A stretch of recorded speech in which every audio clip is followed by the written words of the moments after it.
The camera glides across the parking lot of a small-town diner, revealing a scene filled with motorcycles and a rowdy group of men.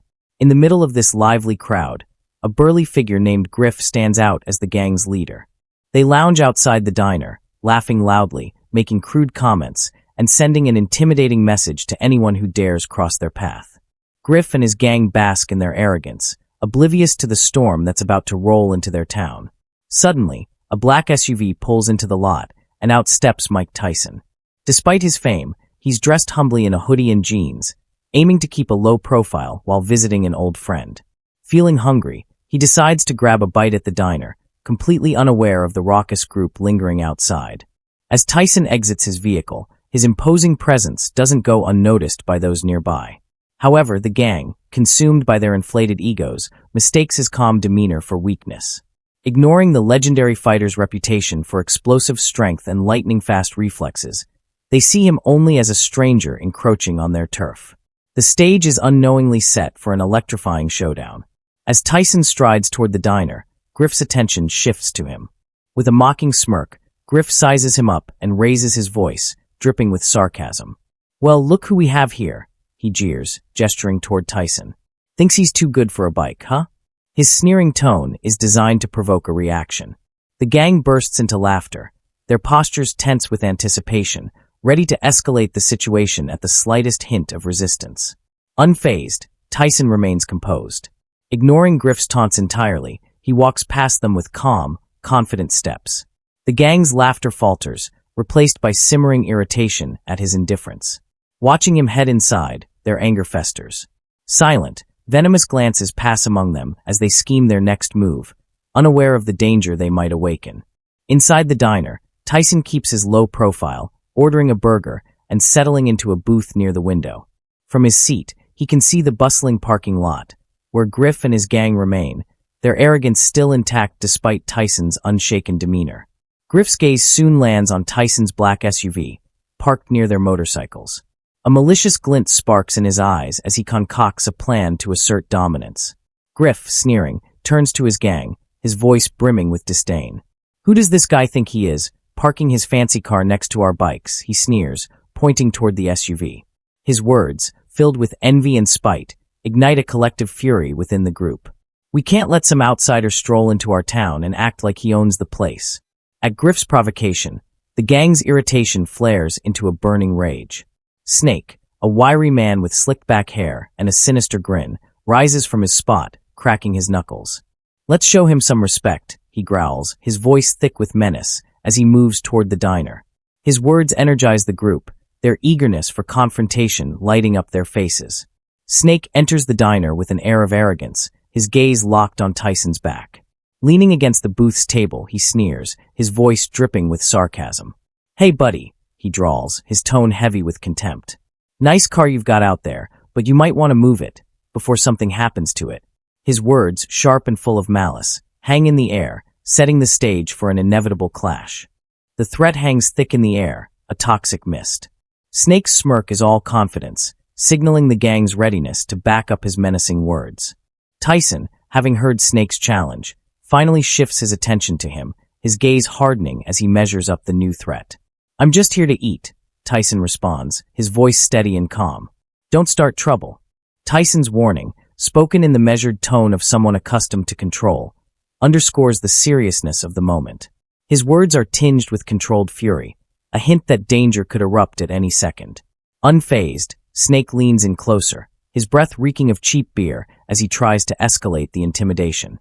His arrogance is further bolstered by the presence of his gang waiting outside, giving him a false sense of security. He sneers at Tyson's warning, his malicious grin widening as he moves in. The scent of alcohol hits Tyson's nostrils, and Snake slams his hand on the table. "Trouble? Who said anything about trouble?" he hisses, his voice dripping with malice. "I was just making a friendly suggestion." The tension in the diner thickens, a storm cloud of impending violence gathering between Tyson and Snake. Just as the situation teeters on the edge, a sharp voice breaks through the silence, cutting the tension like a knife. "Hey, leave him alone." It's the waitress, a young woman whose voice rings with authority and protective energy. "He's not bothering anyone." Snake's eyes narrow, rage boiling within him as his expression darkens to one of fury, his body coiling like a snake ready to strike. For a moment, it seems like he might lash out at the waitress, but he restrains himself, growling low in his throat. He shoots her a venomous glare before turning away. "Mind your own business," he spits, his words filled with menace. Having finished his meal, Tyson slowly rises from his booth, each movement deliberate and calm. He walks toward the door, his eyes locked on the gang members loitering just outside, their presence a wall of menace. As soon as he steps outside, the gang surrounds him, their numbers making the threat all too clear. The air crackles with tension as they close in, their eyes predatory with anticipation. Tyson remains impassive, his stance defensive and guarded.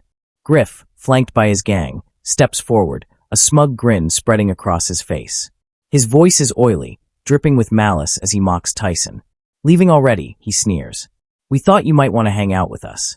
You look like a guy who knows how to have a good time." Griff's expression betrays his true intent. The dark gleam in his eyes reveals that having a good time is the last thing on his mind. Tyson halts, his movements smooth and controlled as he slips his hands into his pockets, his stance casual yet alert. His piercing gaze stays fixed on Griff. "I don't want any problems," Tyson says, his voice a low rumble. "Just let me go, and we can forget this ever happened." The gang, sensing Tyson's resolve, exchanges glances. Their confidence wavers as they try to decide their next move. Bolstered by Griff's leadership, the gang bursts into mocking laughter, the sound sharp and cruel. The laughter spreads like wildfire, drowning out everything else as it takes over the group. Griff, emboldened by his gang's support, steps closer, jabbing a finger into Tyson's chest. "You're going to regret coming here," he hisses, his breath hot against Tyson's skin.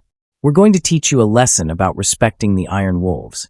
Tyson stands unmoving, his expression as calm and stoic as ever. His body language speaks volumes, conveying quiet defiance despite the tension building around him. Enraged by what he perceives as disrespect, Griff raises his hand. Griff lifts his arm, giving a sharp nod to his crew, a silent command that sends a wave of excitement through the gang. They surge forward, circling Tyson like predators closing in on their prey, every movement taut with anticipation. "Show him what happens when you mess with us," Griff growls, his voice simmering with rage. Tyson reacts like a coiled viper, his punches a blur of precision and power.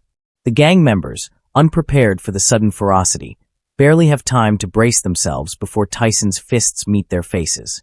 The sickening crunch of bone and cartilage echoes through the parking lot as the first two attackers collapse to the ground, unconscious and broken. Their bodies lie twisted in unnatural angles, leaving the remaining gang members staring in stunned silence. The shock is short-lived, replaced by a surge of rage. Griff's eyes blaze with hatred as he reaches into his back pocket, producing a heavy chain that glints menacingly in the fading sunlight. Another gang member brandishes a baseball bat, gripping it tightly as they close in on Tyson, the noose tightening. Griff smirks cruelly, the chain swinging like a serpent in his hand. "Big mistake, tough guy," he sneers, his tone dripping with venom. Tyson's expression hardens, his calm demeanor shifting into one of steely determination. He cracks his knuckles, a deliberate warning of the destruction he's prepared to unleash. "You really don't want to do this," Tyson warns, his voice low and dangerous, each word weighted with simmering fury. But his plea falls on deaf ears, the gang too blinded by vengeance to heed his warning. With savage howls, they descend on him, a chaotic frenzy of punches, kicks, and swinging chains. Tyson moves like a force of nature, dodging and weaving through the onslaught. His counterattacks land with devastating precision, each punch a testament to his legendary skill and raw power. The parking lot becomes a battleground, the sounds of flesh striking flesh and grunts of pain creating a chilling symphony of violence. Tyson's movements are a masterclass in grace and brutality, every strike deliberate, every step calculated. Griff, battered and bruised, stumbles back, his wild eyes darting in desperation. He pulls a switchblade from his pocket, the blade snapping open with a metallic click. It glints ominously in the dying light as Griff snarls, "Let's see how tough you are now." Tyson's eyes narrow, a fierce determination taking hold. Without hesitation, he steps toward Griff, his movements deliberate and predatory. "You're about to find out," he growls, the promise of retribution heavy in his voice. As Griff lunges, Tyson sidesteps effortlessly, twisting Griff's arm with brutal efficiency. The knife clatters to the ground as Tyson forces Griff to the pavement, pinning him with a knee pressed firmly to his chest. The once dominant gang leader now lies subdued, the tables turned. "You don't mess with people for no reason," Tyson says coldly, his voice carrying the weight of authority. The parking lot is littered with the battered remains of the gang, their defeat a stark reminder of Tyson's unparalleled skill and unyielding resolve. Onlookers inside the diner erupt into cheers, their fear replaced by admiration for the man who had stood tall against the Iron Wolves. Tyson rises, dusting himself off as the adrenaline ebbs. In the distance, the wail of a siren grows louder, signaling the arrival of law enforcement. A sheriff's cruiser screeches to a halt, its headlights illuminating the aftermath of the skirmish. The sheriff steps out, surveying the scene with a seasoned eye. His gaze shifts from the groaning gang members to Tyson, and a knowing grin spreads across his face. "Just teaching them a little manners," Tyson quips, his dry humor cutting through the tension. The two men share a handshake, mutual respect evident between them. Deputies move in, securing the gang members and loading them into the cruiser. Their protests are drowned out as the doors slam shut, and the vehicle speeds off into the night.